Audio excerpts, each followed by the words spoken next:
This is the new normal. You must always put on your face mask whenever you are in public or a place where you are not so sure, and endeavor to observe all the safety protocols of constantly washing your hands or using the alcohol-based sanitizer to ensure that you protect yourself and your loved ones is very, very important. This is the reality we have today. We cannot shy away from it. And the statistics and the figures are quite scaring because it said that this second wave of COVID-19 coronavirus pandemic is more deadly, and some say is nastier than the first wave. So really, it calls for us to be very, very precautious and very, very obedient to all the protocols that are set so we can be alive.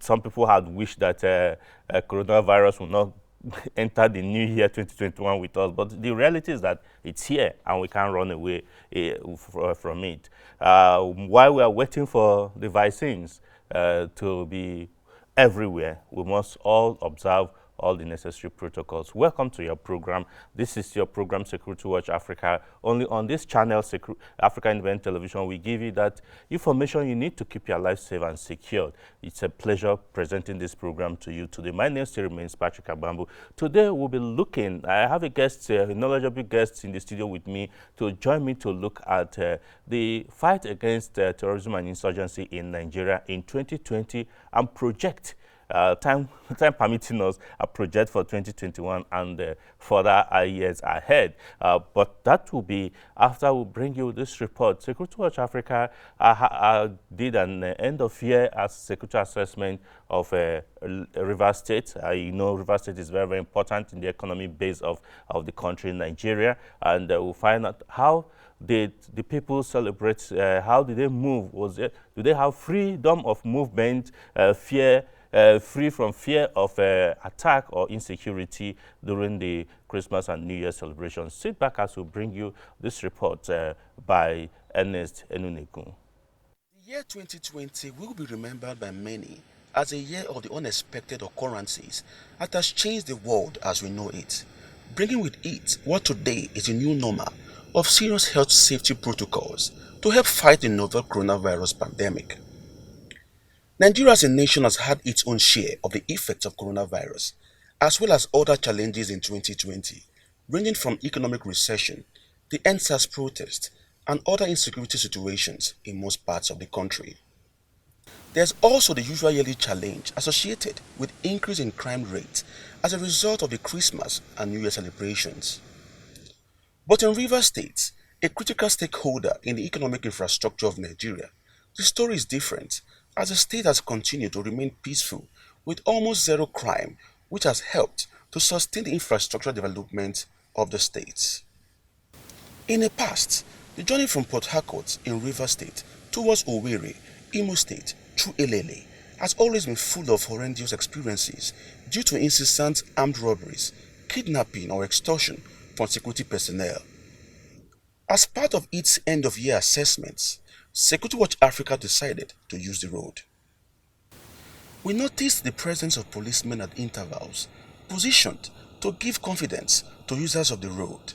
They sometimes stop some vehicles for checking and at other times caution some drivers.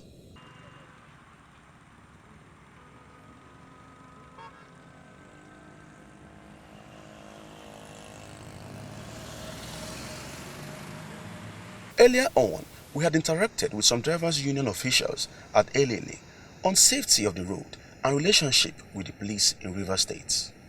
Previously, it was a very difficult something to move from Elele to Port Harcourt by this hour of the day.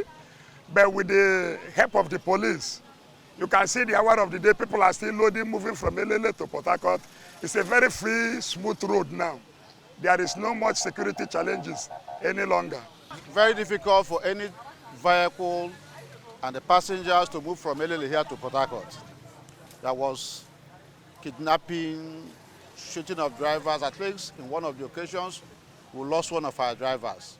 But to the glory of God today, the intervention of the police has helped to cut all these things out. At least we are now riding on a safe haven. Everywhere now is safe and calm, as you can see around. Passengers come at any point, at any time, and go to anywhere they are going safely. because of the intervention of the police. On our return to Port Harcourt, we met Mr. Love Daniele, chairman, Igruta Motor Park at the park, and he re-echoed the views of Peter Brown and Ikoku Aguma. Nigerian police, make they give them more rank self. They are working well with us. They are working well with us. Anytime we call them, they answer us. As we were about leaving Igruta, we saw the area commander, Isiokpo Area Command, Assistant Commissioner of Police, ACP Mohammed Umar, and we approached him to find out what he was doing at this time of the night. In all area of Igruta, as well as Isokpo, Elele, and Obima, we go around supervising all the officers on the men, both on the highway and in the division, just to show that they must be at alert at all times, in line with the IG's directive, as well as that of the Commissioner of Police in Rivers State, so that we'll keep on top of the job and ensure that criminal activities are put at the lowest ebb, and that is why here crimes are at the lowest level. It is obvious that the Rivers State Police Command, under the leadership of CP Joseph Mukan as the Commissioner of Police, has continued to ensure the security and safety of lives and properties of residents of the state, with a robust and well-coordinated security strategies to checkmate kidnapping, armed robbery, cultism, and other social vices, especially during the last Yuletide season. And this he told us in an interview in his office in Port Harcourt, the capital of Rivers State. So proactive in our areas of responsibilities. Our operation order was in place since September. We've been planning for the Yuletide since September.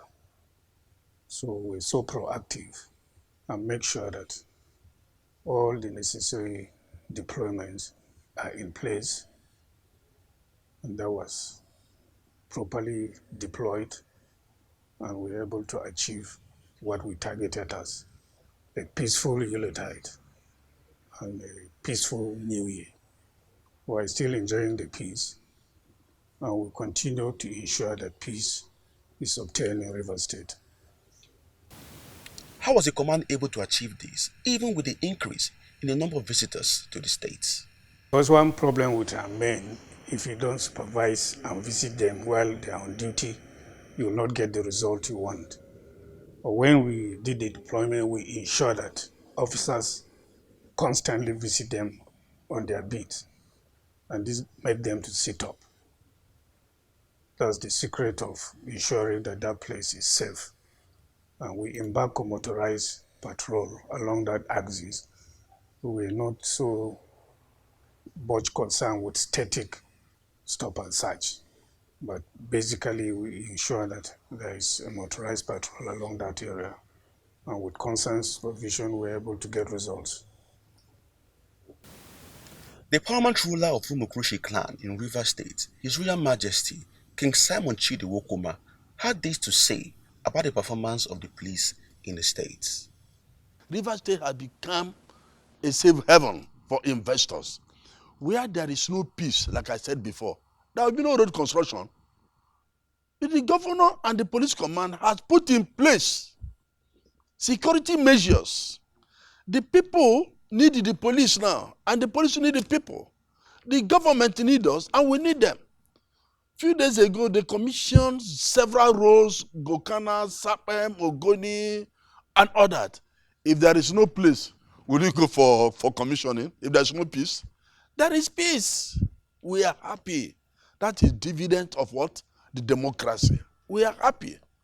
Low short of the entire thing is that CP Joseph Mokan and his team, I want to give them distinction, because if they are not performing as expected, the government will not have inroad to start commissioning or flagging off a road.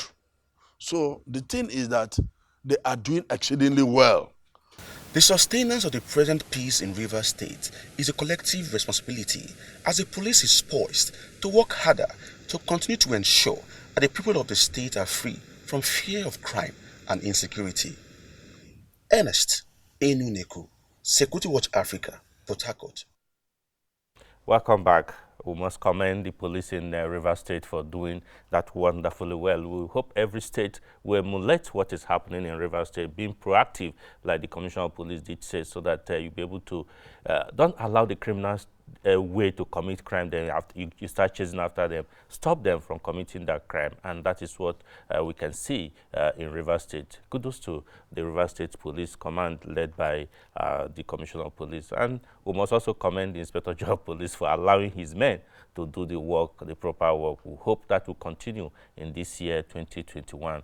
Yes, like I said at the beginning, we're going to be looking at a review of security, the fight against terrorism and insurgency in Nigeria in 2020, and project for what should be expected in 2021. One thing that is very, very important, if Nigeria must have development, like the traditional ruler said there, the primary ruler said there must be security. And all the resources that is being pumped to fighting insurgency in Northeast and Northwest and other areas in the country could be channeled to other productive ventures, could be channeled to other things if Nigerians and all the security agencies and the government will make sure that this fight against insurgency is taken care of once and for all. I have with me already here in the studio my brother, my friend, Mr. Chidi Omeje. It's a pleasure to have you. Chidi Omeje is the publisher, editor-in-chief of Nigeria Security Digest. He has been here with us several times. We have looked at issues of military activities, but now we're going to review it.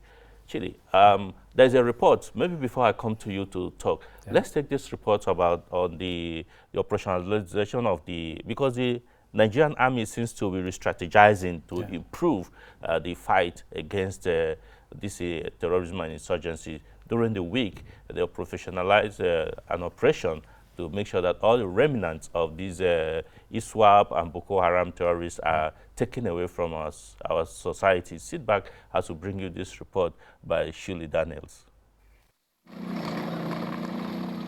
The Nigerian Army, saddled with the responsibility to protect the territorial integrity of Nigeria, has continued to engage in a series of operations in the fight against terrorism and insurgency. Beginning with Operation Lafia Dole, which has creditably handled the hitherto marauding Boko Haram terrorists, the Nigerian Army leadership recently launched and operationalized Operation Tura Takin Bako in the Northeast Theater of Operation. While launching the operation in Bunigeri community in Yobe State, the Chief of Army Staff, Lieutenant General Tukur Yusuf Buratai, who was represented by the Chief of Training and Operations, Nigerian Army, Major General Nuhu Angbazu, spoke on the operation and enumerated successes recorded so far since its inception on the 3rd of January 2021.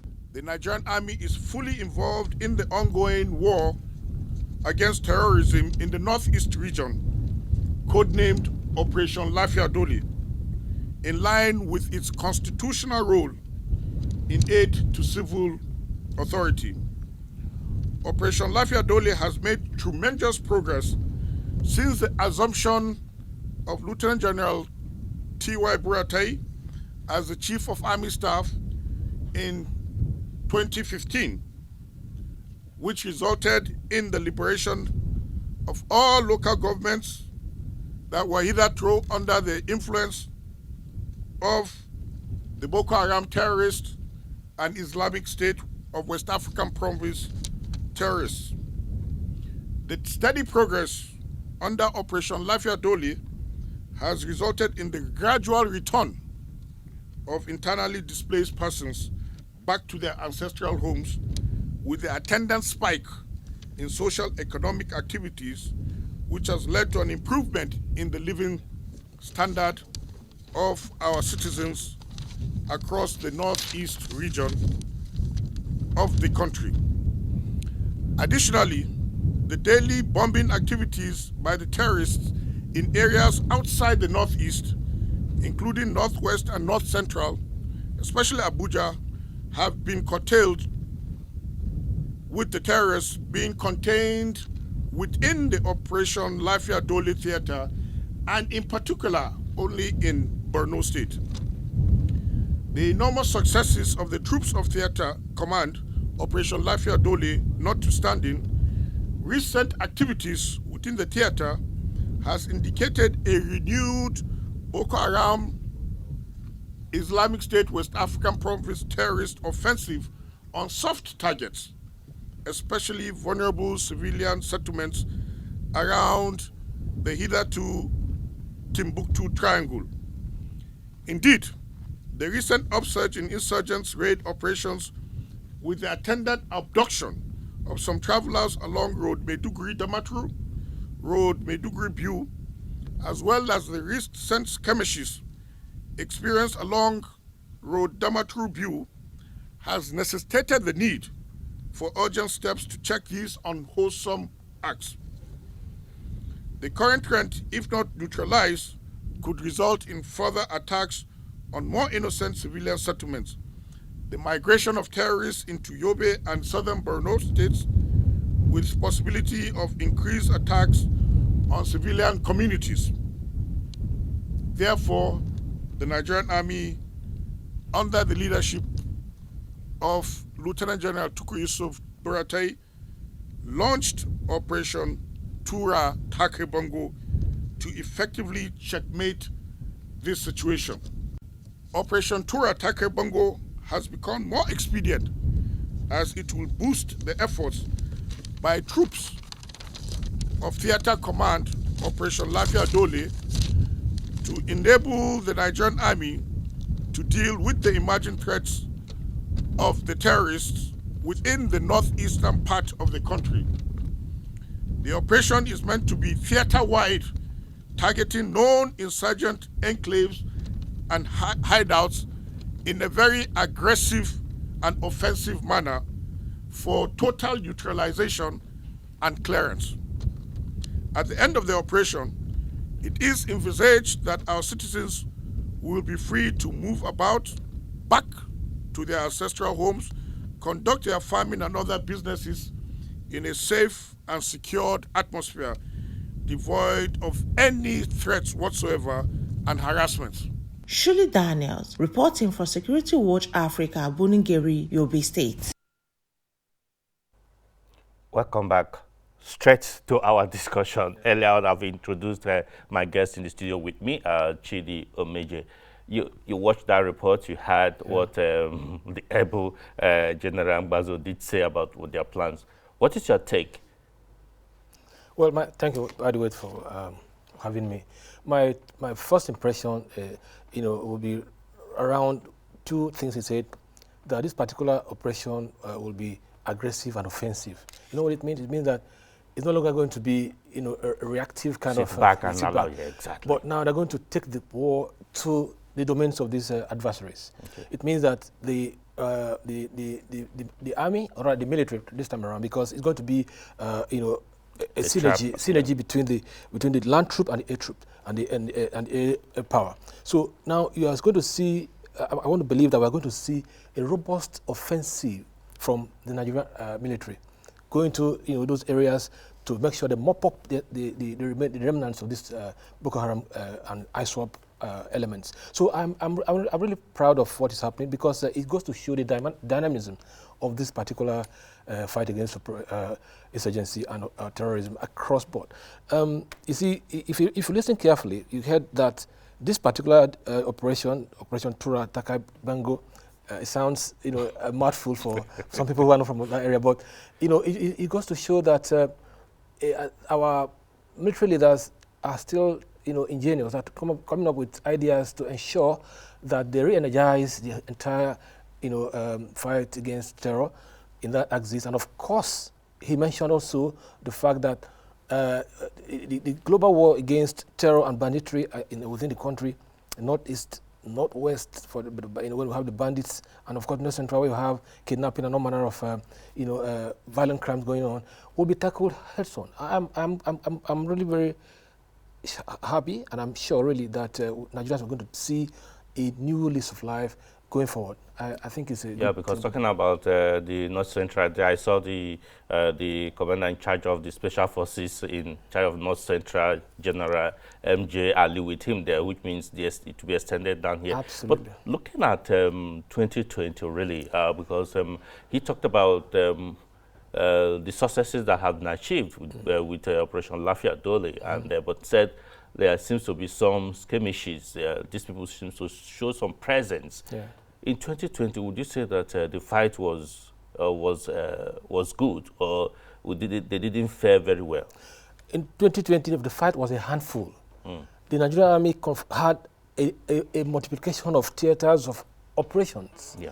Now, you see, when you have such multiplicity of operations, you are bound to witness some setback in one area and, of course, victories in other areas. So most times, you know, we are human beings, we tend to hear more about the negatives. But I like to look at the positives. And I want to tell you that the positives, when I say I mean the accomplishments of the military in this operation in 2020 actually outweighs the negatives. But of course, you hear negatives being talked about because, of course, you know, involves our people. Our people got, you know, in the mix. Yes. So, but I want to believe that 2020 wasn't too bad, but we can do more. I want to believe that this year, 2021.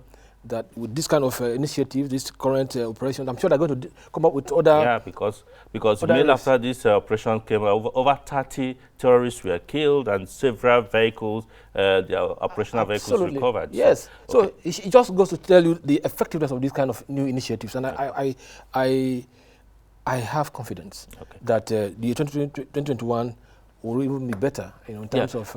You talked about multiplicity of operations and a lot of widespread challenges that they had during the year 2020, because they had to start operation in Northwest and North Central and other areas because of all this to checkmate it. Would you say that that may have given these terrorists in the Northeast maybe some leeway to want to come out? Not really leeway. You know, we talk about the multiplicity of operation areas. It means that the military, the army, will actually be almost overstretched. All right. Yes. So it means that we are going to expand, you know, the entire operation mechanism, so we can bring in not just the military, bring in the elements of the police, bring in, and of course there's a need now, a serious need for us to, you know, kind of activate the community or citizens, you know, participation in as a component. I was going to come to that. Okay. So you see, I say that because you see, in this kind of war, this kind of asymmetric war we're fighting, the key thing is intelligence. It has to be intelligence driven. The troops ought to know, you have to empower them with information. You have to tell them what is happening in your community, because the troops might not be able to know everything. And don't forget also that, you know, there are some communities that, you know, might not be troop friendly in terms of the fact that they will not, you know, help the troops with in fact, they will rather sabotage the troop positions to the adversaries. So what I'm saying here right now, that the communities and citizens, of course, should understand that this war, this is a war. This war is now going to involve everybody. I remember what the late former Chief of Defense Staff, Alex Bade, usually said. I remember interviewing him, and he said something about that, the fact that if a country is fighting war, that it's not just the military that's fighting, but the entire citizenry fighting war. You might want to ask, every sector of citizenry have a role to play. The journalists, the media need to report, and of course, be conflict sensitive in their report. The citizens have to be there to share information, see something, say something. You know, everybody. You know, say something to the needed people, not absolutely. just let's not look at it as a because some media organization quote our sources from, you know, but this information was not passed to the security agencies to check it, but the media will say that their sources gave them some of this information. So I think talking about citizenship participation, I visited one of the communities in the far northeast, and some of them, like you pointed out, some of them were not troop friendly. The reason is not because the military has not done something good for them, but they believe that the government ab initio do not care about them. They don't have good roads. They don't have the social amenities. And these terrorists came and promising them that when we eventually succeed in this our fight, we'll make sure you get this and get that and that. So because of that, they seem to be more loyal to these terrorists than the... But you're talking about a desperate citizens. Yes. You don't really blame them that much if they are disillusioned about where their allegiance lies. Because at this time, you know, if you are bewildered with insecurity issues and you have a whole batch of troops deployed in your area, and you are caught in between, you're like a crossfire. Sometimes you get disillusioned, sometimes out of fear and all that, you don't know what to do. But that's not the best way to do. That is where community leaders, local government authorities, state governments come in. Good. This is a time for them to galvanize their people to say, look, if we are going to win this war, we have to have a direction, and the direction is to support the military. You can't afford to, be at cross purposes with the people who are there to defend you and expect good result. So there has to be a concerted effort. There has to be a deliberate effort by the communities to support the military. You support them first by giving them information at the right time, give them credible information at the right time. Of course, do not sabotage their positions. These are the things. These are just the key things that the communities and citizens can do to assist the military. It's not as if you're asking the communities to come and carry weapons. No, but at least aid them with information at the right time. Aid them with some kind of friendly disposition. Don't be an antagonist. One of the things that the General Ambazo did say there is the fact that today the main issues revolve within Borno State. In 2021, as you speak, what would you be wanting from the Borno indigenes, both the elders and everybody in Borno State to help to win this war? Are they even worried about it? 2021, if I am to say something, I will tell the people of Borno State and of course the entire Northeast region that this is the time to end this war. And don't forget that even the president, I think just a day or two, he said that, look, this year all these things will have to end.